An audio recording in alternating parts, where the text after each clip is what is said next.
사무엘하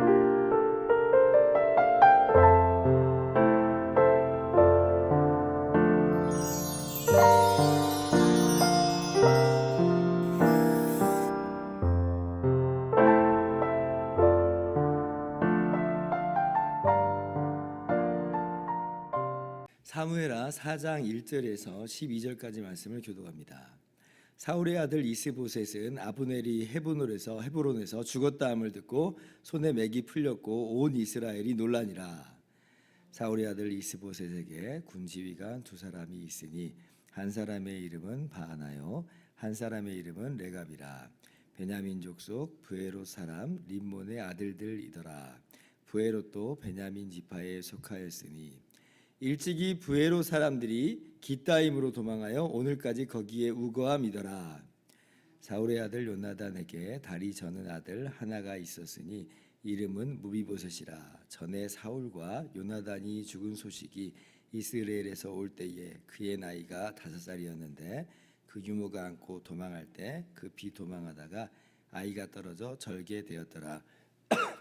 브에롯 사람 림몬의 아들 레갑과 바하나가 길을 떠나 볕이 쬐을 때 즈음에 이스보셋의 집에 이르니 마침 그가 침상에서 낮잠을 자는지라. 레갑과 그의 형제 바하나가 밀을 가지러 온 채하고 집 가운데로 들어가서 그의 배를 찌르고 도망하였더라. 그들이 집에 들어가니 이스보셋이 침실에서 침상 위에 누워 있는지라. 그를 쳐 죽이고 목을 베어 그의 머리를 가지고 밤새도록 아라바 길로가 헤브론에 이르러 다윗 왕에게 이스보셋의 머리를 들이며 아뢰되 왕의 생명을 해하려 하던 원수 사울의 아들 이스보셋의 머리가 여기 있나이다. 여호와께서 오늘 우리 주 대신 왕의 원수를 사울과 그의 자손에게 갚으셨나이다 하니 다윗이 브에롯 사람 림몬의 아들 레갑과 그의 형제 바하나에게 대답하여 그들에게 이르되 내 생명을 여러 환난 가운데서 건지신 여호와께서 살아계심을 두고 맹세하노니 전에 사람이 내게 알리기를 보라 사울이 죽었다 하며 그가 좋은 소식을 전하는 줄로 생각하였어도 내가 그를 잡아 시글락에서 죽여서 그것을 그 소식을 전한 가품으로 삼았거든. 하물며 악인이 의인을 그의 집 침상 위에서 죽인 것이겠느냐. 그런즉 내가 악인의 피 흘린 죄를 너희에게 갚아서 너희를 이 땅에서 없이 하지 아니하겠느냐 하고 청년들에게 명령하매 곧 그들을 죽이고 수족을 베어 헤브론 못가에 매달고 이스보셋의 머리를 가져다가 헤브론에서 아브넬의 무덤에 매장하였더라. 아멘. 할렐루야. 하나님의 크신 은혜와 평강이 오늘도 변함없이 여러분 가운데 가득 넘치기를 주님의 이름으로 축원합니다. 오늘 사람이 제 무덤을 팠다라고 하는 그런 말에 딱 들어맞는 두 사람이 등장을 합니다. 레갑과 바하나와 레갑이라 하는 사람이에요. 이 사람들이 지금 오늘 어떤 일을 저질렀냐면 이스보셋이 낮잠을 잘 때에 그 이스보셋을 암살을 합니다. 오늘 말씀 보면 조금 약간 매끄럽게 보이지는 않지만 그런데 6절의 내용을 7절에서 다시 세부적으로 보강하여서 말씀하고 있다고 보시면 됩니다. 정리하자면 그 이스보셋의 배를 찌르고 또 머리를 베어서 다윗에게로 가져간 것이죠. 근데 사실 이들이 누구냐라고 할 때 이들은 지금 이스보셋의 군장들이다. 그러니까 이스보셋 편에 서 있는 군대의 한 장관들이다라고 하는 거예요. 장군들. 그러니까 굉장히 위치에 있는 사람들이고, 그리고 이제 우리가 어저께 살펴봤듯이 아브넬이 죽은 이후로는 아마 이들의 비중과 이들의 위치가 조금 더 막중하게 되었을 것이다. 우리가 생각해 볼 수 있는 사람들이에요. 근데 이제 이 사람들이 이스보셋을 배반하고 다윗에게 이렇게 가는 거예요. 이스보셋의 머리를 들고. 그런데 이제 어때요? 다윗은 이들을 어떻게 맞이해요?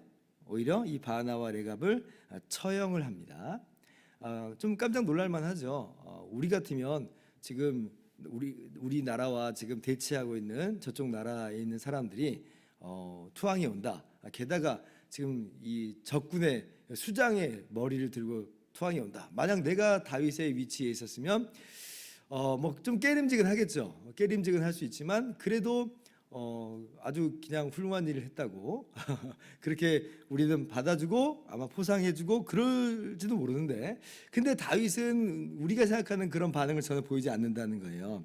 왜냐하면 이 바나와 레갑이 취한 행동이 정의로운 행동이 아니었다. 이것은 하나님의 뜻을 따라 행한 그런 선한 행동이 아니었다라고 하는 그러한 판단입니다. 11절 보면 하물며 악인이 의인을 그의 집 침상 위에서 죽인 것이겠느냐.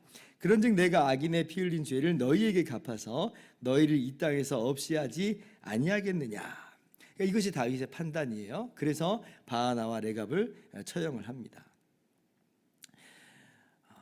왜 이것이 의로운 행동이 아니라 기회주의적인 행동에 불과한가라고 할 때 계속 이 바나와 레갑은 이스보셋의 편에 서 있었습니다. 이들도 충분히 이 이스보셋과 다윗이라고 하는 이 선택지에서 다윗을 선택할 수 있는 그런 사람들이었어요. 그런데 이제 이스보셋을 선택했다는 거죠.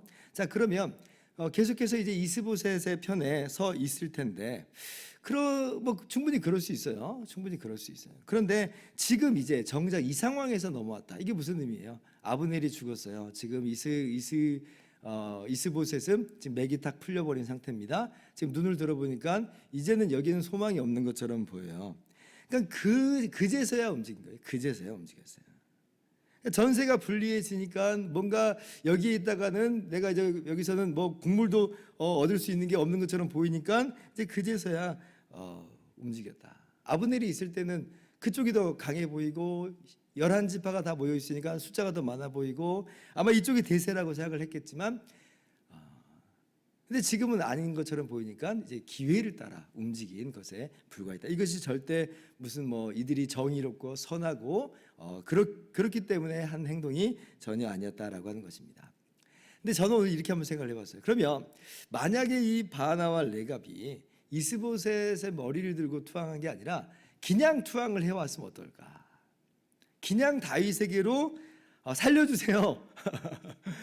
그렇게 투항했다면 다윗에게로 나 이제 당신 편 하겠습니다 라고 투항을 했다면 그럼 어땠을까? 한번 생각을 한번 해보죠. 과연 다윗은 어떻게 나왔을까?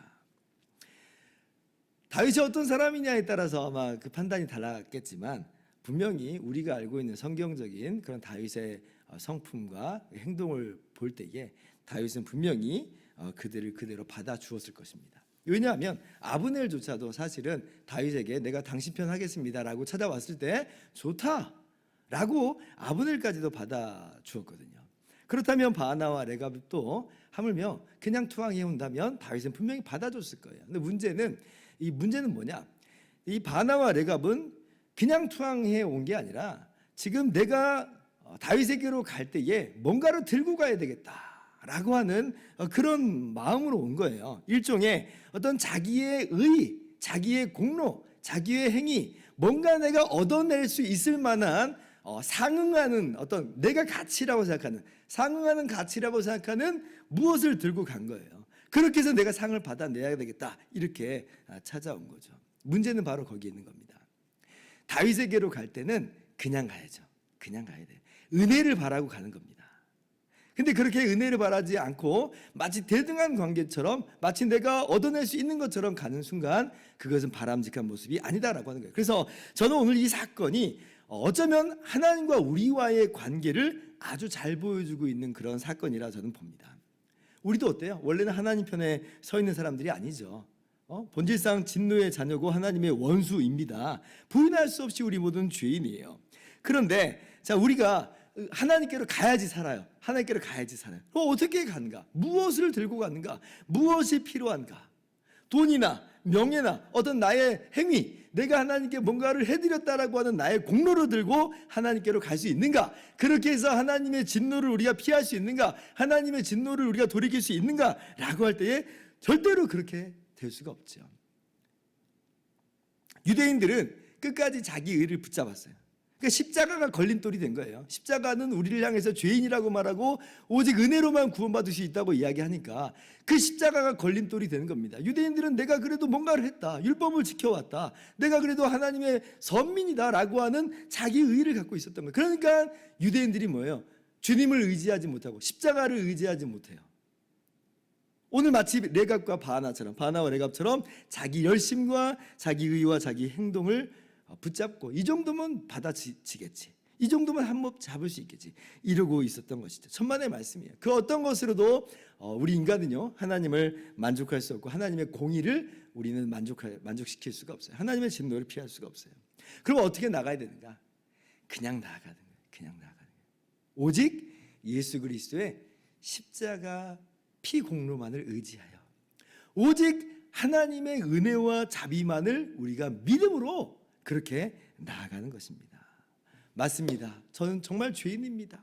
우리는 죽어 마땅합니다. 주님께서 우리를 이 자리에서 즉시 심판하셔서 영원히 멸망시키셔도 우리는 할 말이 없는 사람들입니다. 그런데 이러한 우리를 대신해서 하나님의 아들 예수님께서 이 땅에 오시고 대신 피 흘려 죽어주시니 오직 그 십자가의 피만을 의지하여, 오직 하나님의 은혜와 자비만을 믿어 이 자리에 나왔습니다 라고 나아가는 거예요.